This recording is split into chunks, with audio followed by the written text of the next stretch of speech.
Baik, perkenalkan kami dari kelompok 2, yaitu saya Lutfia Budi Yasmin, dengan NIM 1942500040. Kemudian akan dilanjut oleh teman saya. Saya Dwi Nurdianti dengan NIM 19425461. Selanjutnya dilanjutkan oleh Mesti. Perkenalkan saya Mesti Regita Cahyani dengan NIM 19425438. Yang selanjutnya akan dilanjutkan teman saya Despian. Perkenalkan, nama saya Despian Hari Muharam dengan NIM 1942500628. Selanjutnya akan dilanjutkan oleh teman saya, Via. Nama saya Lutfia Nur Hafiza dengan NIM 1942500362.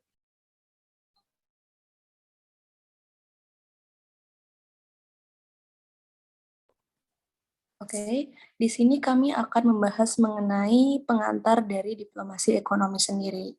Kemudian yang pertama saya akan menjelaskan mengenai pengertian diplomasi. Di sini diplomasi merupakan seni dan praktek dalam bernegosiasi oleh seseorang yang disebut dengan istilah diplomat, di mana biasanya diplomat ini mewakili sebuah negara atau organisasi. Kata diplomasi sendiri biasanya langsung terkait dengan diplomasi internasional yang biasanya mengurus berbagai hal seperti budaya, ekonomi, dan perdagangan.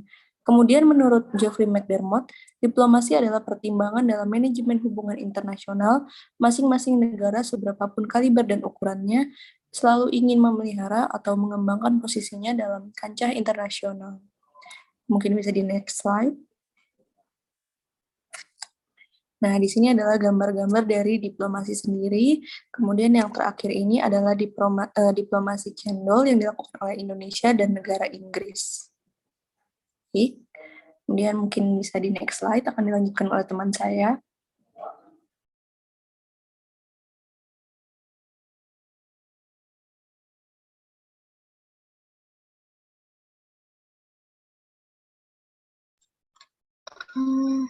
Selanjutnya, saya akan membahas pengertian diplomasi ekonomi. Secara umum, diplomasi ekonomi adalah serangkaian aktivitas kegiatan ekonomi dalam mencapai tujuan dan kepentingan nasional untuk meningkatkan pendapatan negara melalui negosiasi agar dapat disepakati oleh negara lain, baik secara bilateral maupun multilateral. Diplomasi ekonomi dapat didefinisikan sebagai upaya sistematis yang dijalankan suatu negara dengan memanfaatkan sejumlah kekuatan dan sumber daya ekonomi yang dimilikinya agar tercapai tujuan politik luar negerinya.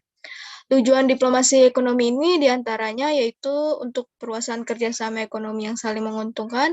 Yang kedua ada pemanfaatan sumber daya untuk tujuan politik luar negeri maupun untuk memperoleh keuntungan melalui mitra dagang, dan yang terakhir memperkuat daya saing internasional suatu negara.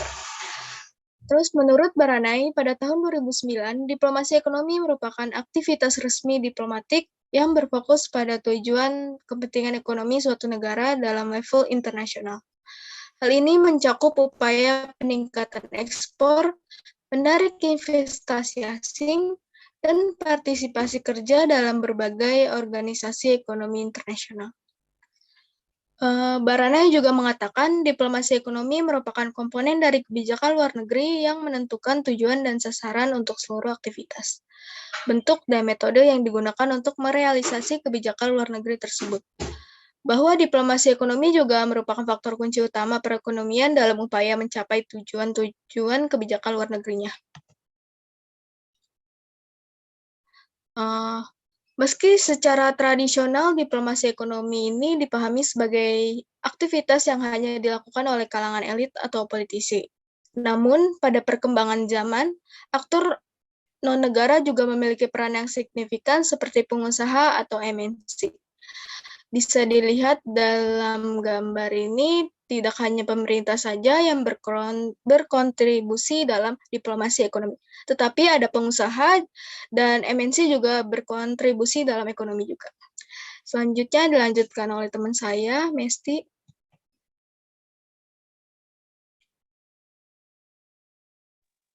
Baiklah, saya akan menjelaskan tentang fungsi diplomasi ekonomi. Salah satu tugas utama diplomasi adalah mendorong hubungan ekonomi negara yang diwakili terhadap negara tujuannya, khususnya dalam hal menjaga hubungan pasar, proteksi, dan pengawasan.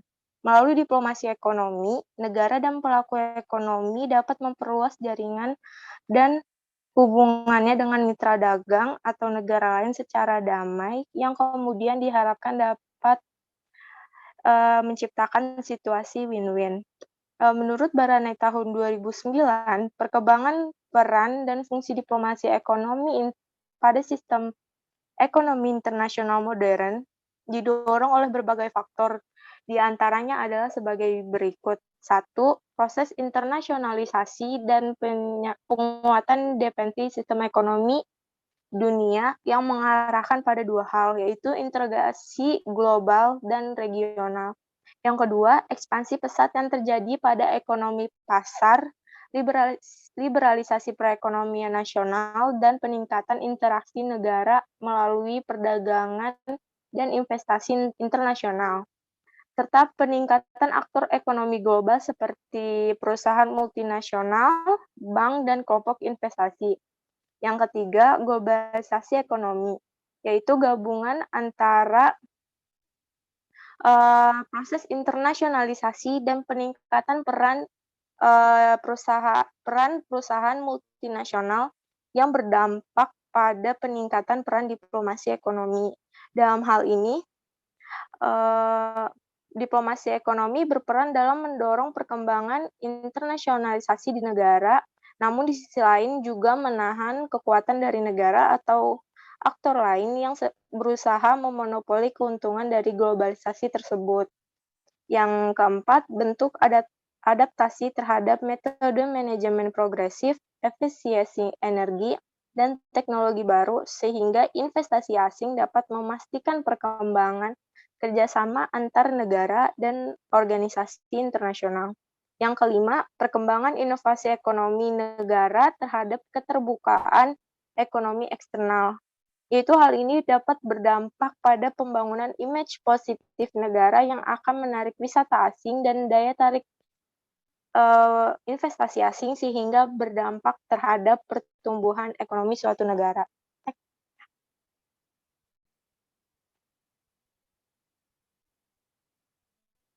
Selanjutnya saya akan menjelaskan tentang ekonomi Indonesia triwulan 1 tahun 2022, yaitu laju pertumbuhan dan nilai PDB triwulan dapat dilihat dari data yang telah ditampilkan, yaitu dari tahun 2019 atas nilai PDB-nya yaitu 3,783 dan kuartal 1 pada tahun 2022 yaitu 4.513, di mana laju pertumbuhan dan nilai PDB ini tumbuh sekitar 5,01% dari tahun 2019. Makasih. Selanjutnya akan dilanjutkan oleh teman saya. Ya, di sini saya akan menjelaskan diplomasi ekonomi negara terhadap negara lainnya. Di sini kami mengambil rujukan dari negara Jepang dengan negara Uni Eropa. Seiring dengan munculnya persaingan antar negara di bidang politik, ekonomi, dan militer, perimbangan kekuatan dalam masyarakat internasional berubah dengan semakin cepat dan kompleks. Sementara ketidakpastian tantangan internasional yang ada semakin berkembang. Jepang menangani berbagai masalah, khususnya di bidang ekonomi yang mencakup perubahan struktur ekonomi domestik dan global, munculnya proteksionisme dan konflik perdagangan. Tahun ini menandai tahun ke-10 setelah gempa besar Jepang yang merekonstruksi daerah yang terkena dampak yang dilanjutkan. Perlu dilanjutkan. Jepang telah memajukan inisiatif dengan tujuan lebih mempercepat promosi diplomasi ekonominya sebagai salah satu bidang prioritas diplomasi Jepang yang berpusat di sekitar 3 aspek. Yang pertama, pembuatan aturan untuk mendukung sistem ekonomi global yang bebas dan terbuka, dengan mempromosikan berbagai perjanjian ekonomi dengan tetap menjaga dan memperkuat sistem perdagangan multilateral yang sebagaimana termasuk dalam versi 2021 yang telah diperbarui. Yang kedua, mendukung ekspansi bisnis luar negeri perusahaan Jepang melalui promosi kemitraan publik dan swasta. Yang ketiga, mempromosikan diplomasi sumber daya bersama dengan pariwisata inbound ke Jepang. Lalu Perdana Menteri Fumio Kishida ingin berfokus pada dua isu utama, realisasi bentuk baru kapitalisme untuk menghidupkan kembali ekonomi Jepang dan kemajuan diplomasi realisme untuk era baru. Manuver ahli diplomasi dan keamanan nasional yang mencakup upaya untuk menyebarkan nilai-nilai universal, menavigasi tantangan global, dan menjaga kehidupan dan mata pencaharian rakyat Jepang. Akan membentuk diplomasi ekonomi Jepang yang di bawah yang bernama Kishidanomics. Upaya Perdana Menteri Kishida untuk keberlanjutan ekonomi dengan muncul siklus pertumbuhan dan distribusi yang baik. Tidak akan lengkap tanpa membangun diplomasi ekonomi multilateral Jepang dengan Uni Eropa. Salah satu kerjasamanya adalah EPA atau Economic Partnership Agreement. Jepang dengan Uni Eropa adalah langkah pertama yang ideal dalam mengkonsolidasikan kemitraan mereka dengan fokus berkelanjutan pada penguatan hubungan ekonomi dan keamanan bilateral masing-masing kedua pihak, yang akan membantu kedua aktor mencapai tujuan dan visi masing-masing untuk kawasan Indo-Pasifik. Berdasarkan pandangan ini, Jepang sangat mementingkan EPA dan FTA atau Free Trade Agreement karena mereka membantu menangkap vitalitas pasar yang berkembang di luar negeri dan memperkuat dasar ekonomi di Jepang. Sejak penerapan EPA, perdagangan telah berkembang antara kedua belah pihak. Hanya dalam waktu 10 bulan setelah EPA diterapkan, ekspor Uni Eropa ke Jepang meningkat sebesar 6,6%. Dan ekspor Jepang ke Uni Eropa sebesar 6,3% dibandingkan dengan periode yang sama tahun sebelumnya. Selain itu, EPA telah memungkinkan Jepang untuk memperkuat sistem perdagangan multilateralnya yang merupakan salah satu prioritas terbesar Tokyo Jepang. Implementasinya telah membantu Tokyo memperkuat prospek perdagangannya dengan masing-masing negara Eropa seperti Prancis dan Italia. Bagi negara seperti Italia, Jepang adalah mitra penting untuk mempromosikan konsolidasi perusahaan paling maju dan inovatif di pasar internasional yang bergerak di bidang artificial intelligence, Internet of Things, IC, dan robotika. Lalu EPA, Uni Eropa, dan Jepang dapat membantu perluasan Supply Chain Resilience Initiative atau SCRI untuk mempromosikan kolaborasi antara negara-negara di kedua belah pihak dan menciptakan lingkungan perdagangan yang saling menguntungkan. Boleh di next. Nah, di sini ada gambar pertemuan antara Uni Eropa dan Jepang. Salah satu yang dibahas yaitu mengenai kesepakatan perdagangan bebas. Boleh di next.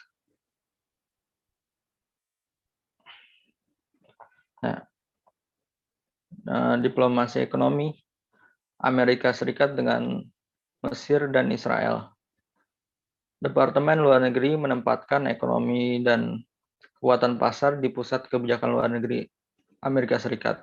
Diplomasi ekonomi berarti memanfaatkan kekuatan ekonomi global untuk memajukan kebijakan luar negeri Amerika dan menggunakan perangkat kebijakan luar negeri untuk menopang kekuatan ekonomi negaranya. Lalu seperti Amerika Serikat telah mendukung visi ini dengan agenda misius yang mencakup 4 elemen besar. 1. Yang pertama, memperbarui prioritas Amerika Serikat Yang kedua, memajukan agenda perdagangan, investasi, dan diplomasi komersial Amerika Serikat. 3. Menggunakan alat ekonomi untuk memecahkan tantangan kebijakan luar negeri. 4. Membangun kapasitas departemen luar negerinya. Kondisi ekonomi suatu negara sangat mempengaruhi sentimen rakyat, dan oleh karena itu kemampuan para pemimpin nasional untuk mengambil keputusan yang sulit ini tidak kalah benarnya dengan Amerika Serikat dan ekonomi besar lainnya daripada di negara berkembang.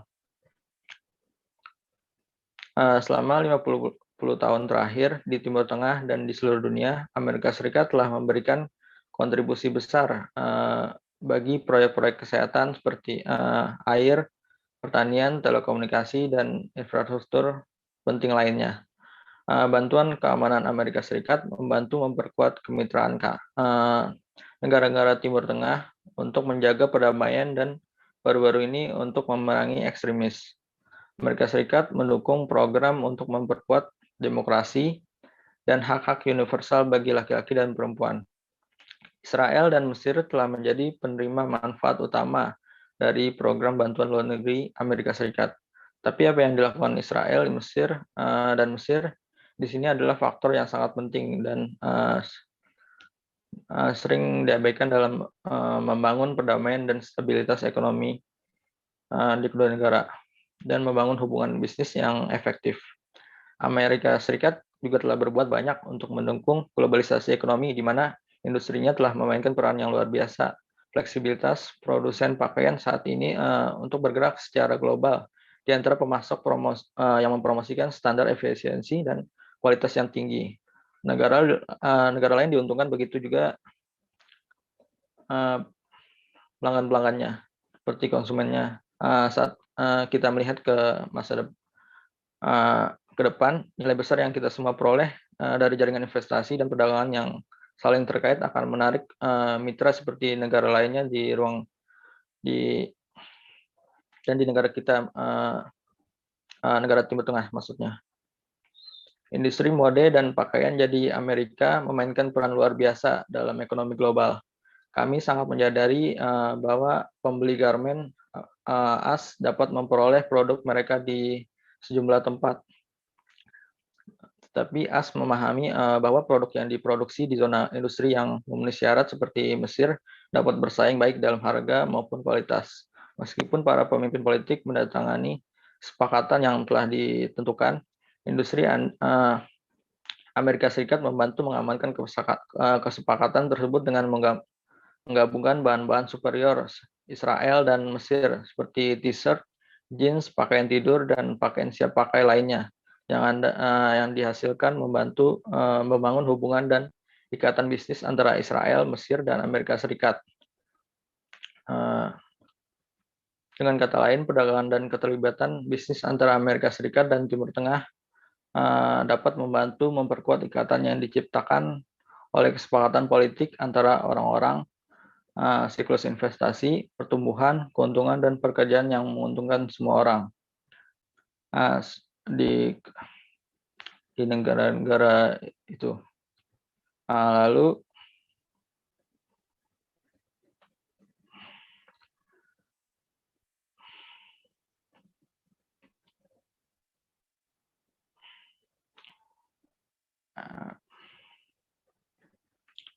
itu sekian dari saya. Boleh di next. Iya, saya akan melanjutkan membahas tentang diplomasi ekonomi Indonesia terhadap negara lain. Pada saat ini, arah kebijakan politik luar negeri Indonesia yang dilaksanakan oleh pemerintah Indonesia di bawah kepemimpinan Presiden Joko Widodo mengutamakan kepada 4 prioritas politik luar negeri Republik Indonesia, yaitu kedaulatan negara kesatuan Republik Indonesia, perlindungan warga negara Indonesia, diplomasi ekonomi, dan juga peran internasional. Salah satu prioritas kebijakan luar negeri Indonesia itu meningkatkan diplomasi ekonomi Indonesia demi kepentingan nasional. Kebijakan ini mewajibkan seluruh jajaran misi diplomatik Indonesia di luar negeri untuk mengimplementasikan prioritas kebijakan tersebut demi menunjang pencapaian kepentingan nasional dalam bidang ekonomi. Diplomasi ekonomi berkaitan dengan pengelolaan hubungan luar negeri dalam bidang ekonomi yang mencakup kegiatan ekspor dan impor, pinjaman dan bantuan luar negeri, serta perdagangan internasional dan juga investasi. Dalam memenuhi kebutuhan pembangunan ekonominya, setiap negara harus berhubungan dengan negara atau perusahaan asing untuk menjalin kerjasama yang saling menguntungkan. Dalam buku yang berjudul The New Economic Diplomacy, Decision Making and Negotiation in International Economic Relations, dari Stephen Wolkoff itu menyebutkan ada beberapa faktor penting yang harus diperhitungkan ketika sebuah negara ingin meningkatkan kinerja diplomasi ekonomi, baik melalui perundingan perdagangan maupun investasi, yaitu melalui relative economic power, international institution or regimes, kondisi pasar atau markets, persaingan kepentingan dalam negeri, dan yang terakhir adalah ide-ide kreatif lainnya. Lalu, Kementerian Luar Negeri Indonesia menggunakan perwakilan Indonesia di luar negeri sebagai pelaksana diplomasi ekonomi, yakni sebagai marketers dan opportunity seekers yang mencari peluang dalam perdagangan, turisme, serta infrastruktur. Sehingga perwakilan Indonesia ini memiliki tugas dalam menganalisa kesempatan apa saja yang bisa dimanfaatkan serta mempromosikan potensi Indonesia untuk dapat menjalin hubungan serta kerjasama dengan mitra strategis tertentu. Selain itu, peran diplomat sebagai perwakilan Indonesia juga dituntut untuk dapat memiliki kemampuan market intelligence serta trade policy intelligence. Hampir 90% tantangan pelaksanaan diplomasi ekonomi Indonesia adalah tantangan internal, yaitu dalam mencakup infrastruktur, koordinasi, dan sinergi, serta korupsi dan juga good governance.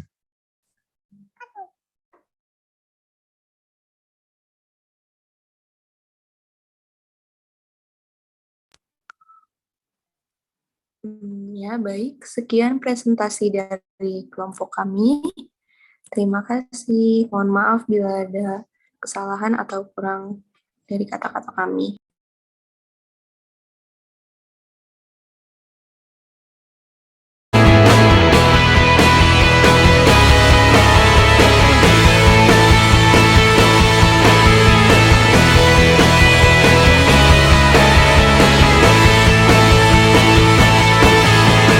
Meminta para duta besar Indonesia untuk fokus pada diplomasi ekonomi, terutama yang berkaitan dengan investasi dan ekspor. Hal itu disampaikan Jokowi saat membuka rapat kerja Kepala Perwakilan Republik Indonesia dengan Kementerian Luar Negeri di Istana Negara, Jakarta. Menurut Jokowi, investasi dan ekspor merupakan hal yang dibutuhkan Indonesia untuk mendorong ekonomi domestik sekaligus mengurangi ketergantungan terhadap impor. Namun Jokowi juga menekankan para duta besar agar dapat memetakan investasi yang dibutuhkan Indonesia, khususnya yang berkaitan dengan produk substitusi impor. Tetapi saya ingin kita semuanya fokus pada diplomasi ekonomi. Saya ingin 70-80% apa yang kita miliki itu fokusnya di situ, di diplomasi ekonomi. Karena itulah yang sekarang ini yang sedang diperlukan oleh negara kita. Oleh sebab itu, penting sekali para duta besar ini sebagai duta investasi. Yang pertama sebagai duta investasi. Tetapi juga harus tahu investasi di bidang apa yang kita perlukan atau menjadi prioritas.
Firstly, welcome to Indonesia, to Mr. Adam Puhler and the delegation, and also Mr. Ambassador. Secondly, during my second term, infrastructure development will continue. The government needs investment to fund many infrastructure development programs like toll road, airport, seaport, energy infrastructure, and digital technology. Pada pertemuan Rabu sore ini, Menteri Perdagangan Indonesia Muhammad Lutfi membenarkan pembahasan berfokus merumuskan kebijakan konkret pada dua sektor kerja, yakni energi hijau, serta makanan, minuman, dan agrikultural. Kerjasama yang dimaksudnya termasuk perjanjian perdagangan bebas atau Free Trade Agreement antara Indonesia-Inggris di masa mendatang. Tak hanya itu, Lutfi juga turut mendiskusikan partisipasi Indonesia-Inggris dalam gelaran G20 dan Organisasi Perdagangan Dunia. Ia berharap semakin banyak ruang untuk memperkuat kolaborasi, khususnya investasi perdagangan dan kelompok kerja industri. You and I, with the current number of 2.6 billion, is way below our punching weight. So then we have to grow this even more. We also saw that the investment from UK has been tremendous, not less than $332 million in the year of 2021. We need to upgrade this because the cooperations, like you said, especially for new sustainable energy, we can foster much more. And because of that, I think this is a mutual benefit for both countries, not only in investment but also in trade. Di sisi lain, Menteri Perdagangan Internasional Inggris Anne-Marie Trevelyan menyebut potensi kerjasama Indonesia-Inggris sungguh besar. Bahkan di 2021 tercatat angka investasi Inggris di Indonesia sebesar 332 miliar dolar Amerika. Namun menurutnya angka ini masih bisa ditingkatkan, terutama melalui dua sektor yang telah disepakati, yaitu energi terbarukan dan agrikultural. Anne menyebut Inggris mampu menyediakan teknologi inovatif pada sektor energi pasang surut atau tidal energi dan hidrogen. Sedangkan di sektor makanan, ia meyakini produk makanan minuman Indonesia akan disukai pasar Inggris dan begitu juga sebaliknya. On renewables and clean growth, Indonesia's renewable energy potential is 5 times the size of its current energy production capacity. Indonesia could be a clean energy superpower, and UK companies are helping to bring innovative technologies in areas like tidal energy, and there's lots of potential in hydrogen. For food and drink and agricultural commodities, I look forward to progress that allows new products from both our countries to find space in the other's shops and supermarket shelves. I have no doubt that Indonesian food and drink can be very popular in the UK.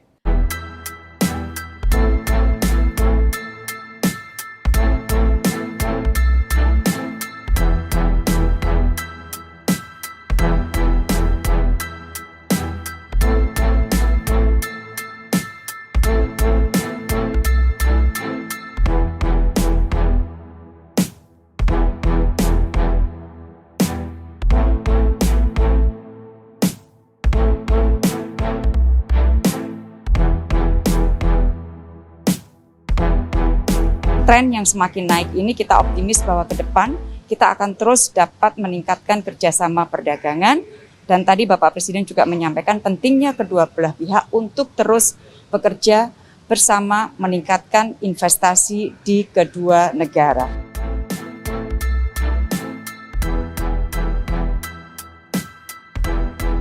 Program and India's economic diplomacy. I think where it's really evolved is that as we've become a bit better resourced in India, We've established the Development Partnerships Administration in the Ministry of External Affairs. We now use lines of credit on very concessional rates as really our spearhead for economic cooperation, for development cooperation with various countries. Currently, we're doing over $10 billion of lines of credits, and these have really become the instrument of choice.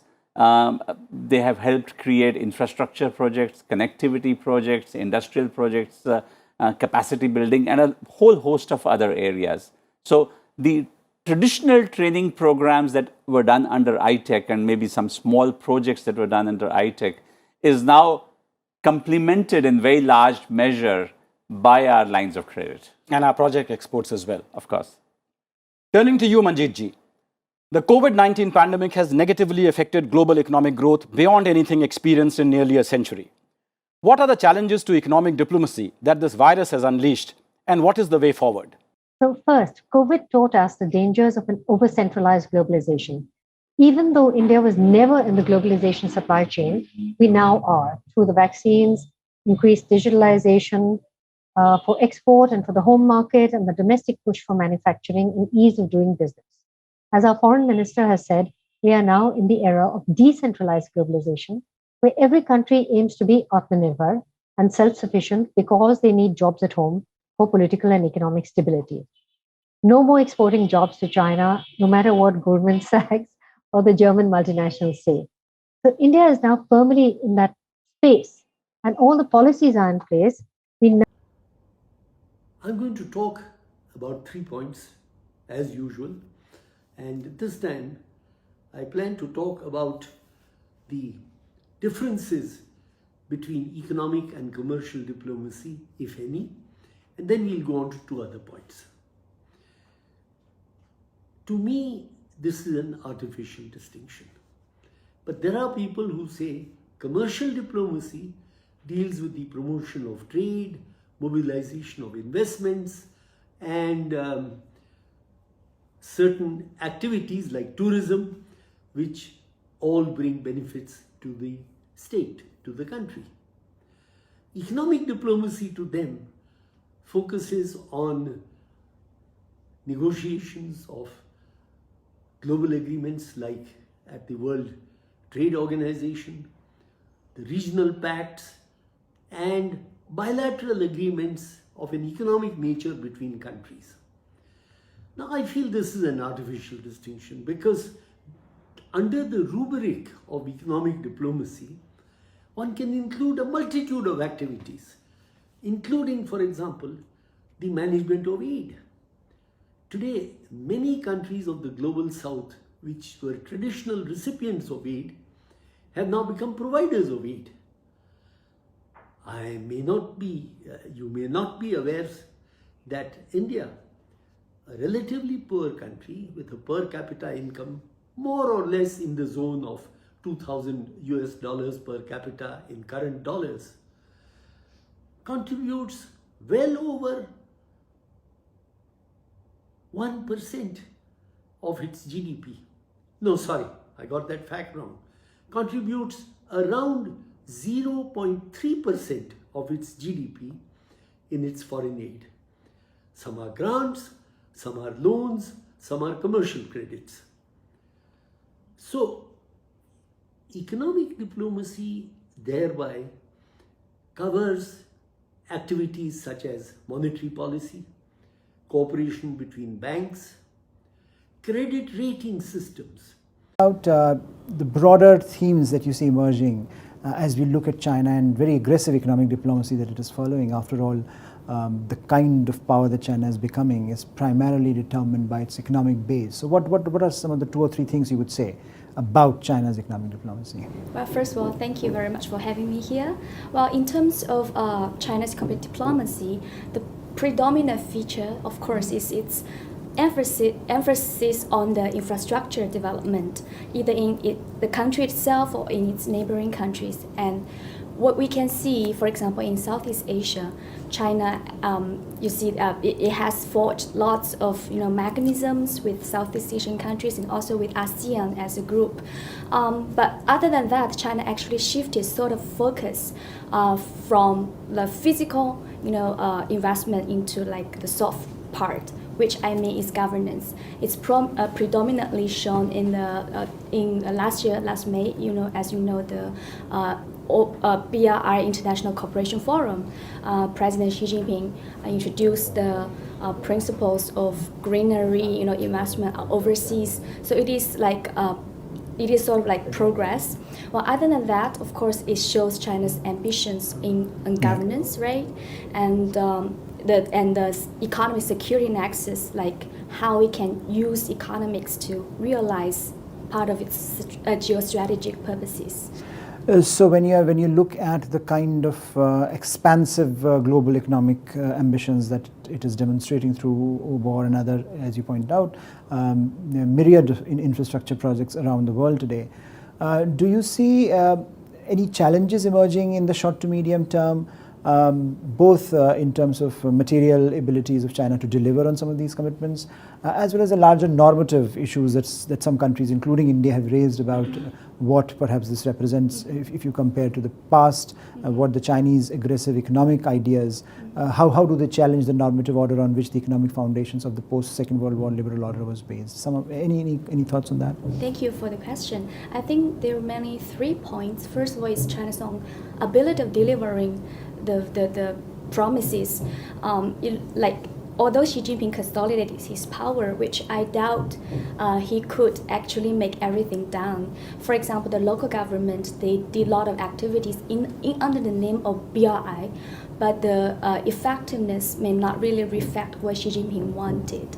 And second of all, of course, is the responses of the region. Like ASEAN countries, they're trying to bring other like external powers into this region to counter like the possible challenge that China may bring into this region, and of course the risks that along the Belt and Road Initiative, such as terrorism, such as economic viability, like the sustainability, things like that. So they're emerging, and China realizes that. But in my mind, in the short term, it requires a lot of like powers for China to really solve those problems. Mention of diplomacy, but my dear friend, I want to reinforce my thesis.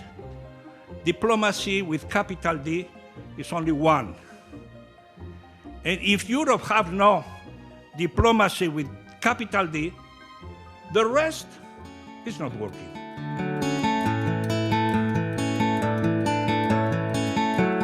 European social model, welfare model, is so dependent on export incomes, and that's why it's in our interests, in the European interest and European business sector's interest, to have better trade environment. So the more we can help our businesses to trade with third countries, the more income we can get to Europe and more jobs we can get to Europe.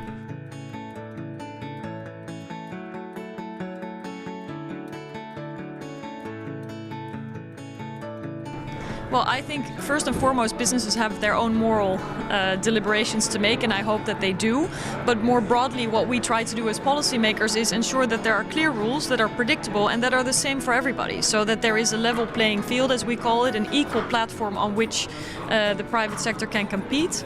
And of course, we on a political level try to deal with some of the most difficult issues as well, to ensure that rights and freedoms are respected, that there is transparency and accountability in third countries, that there is no corruption, or that if such matters occur, which we don't want to see, that they're also addressed on the highest political level. Economic diplomacy is how much business can contribute to the settlement of political and diplomatic situations that the only political level cannot necessarily efficiently solve.